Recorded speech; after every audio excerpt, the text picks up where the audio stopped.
Well, hey, my name's Eddie McCain, and I'm from South Carolina. I'm shooting this video from a little place in Georgia called Jekyll Island. It's right off the coast of Savannah, Georgia. And you have to excuse my voice. I know I sound like Elmer Fudd, but for some reason I'm coming down with, I guess, a cold or something. But anyway, I drove down here from Columbia to Jekyll Island because I wanted to check out and do some research where the Federal Reserve System was created.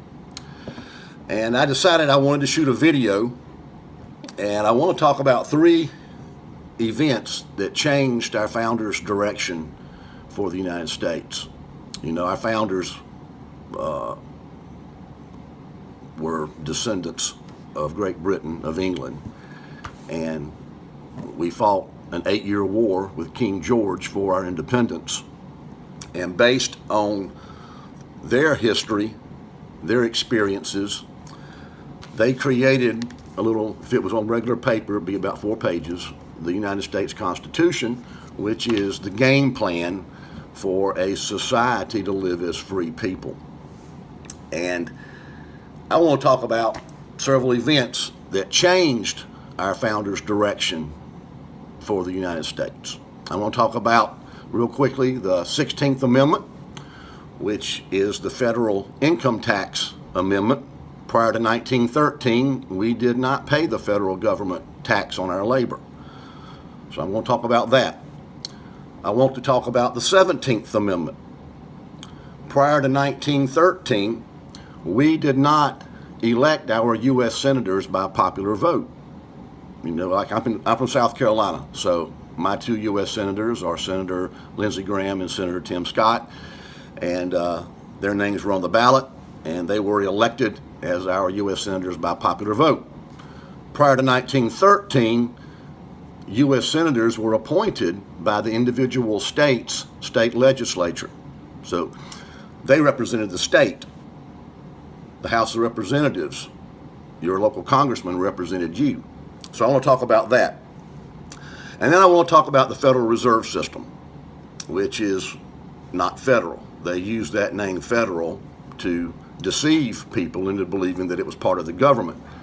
But in reality, it's a private bank.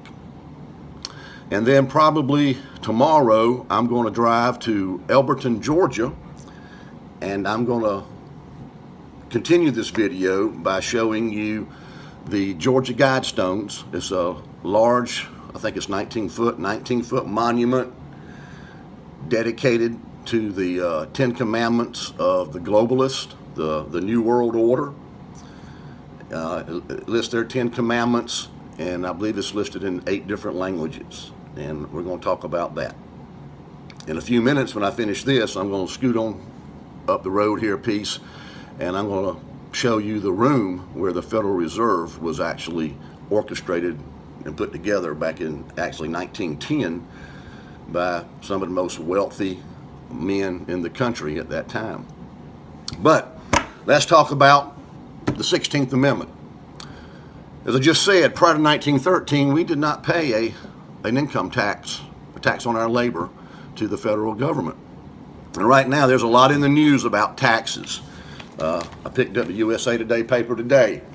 House tax, cut face, big change in Senate. You know, I'm sure if you've been keeping up with the news, you've been seeing all kinds of stuff on the news about how they're changing the income tax.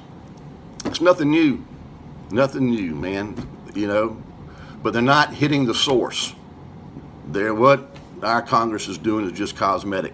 It's just like taking a deck of cards, taking the cards from all the people, shuffling them, and dealing the cards back out, and you just get a different hand. That's not how it's supposed to be.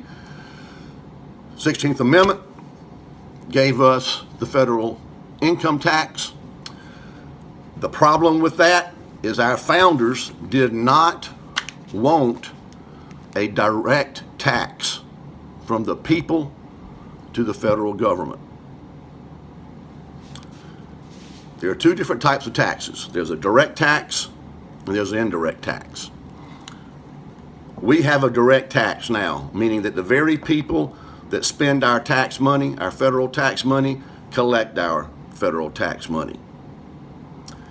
On the indirect tax would be something similar to the sales tax, where the store is the middle person. The store collects the money and then gives it, in our case, to the county or to the state or wherever that particular part of that sales tax goes to. That's an indirect tax.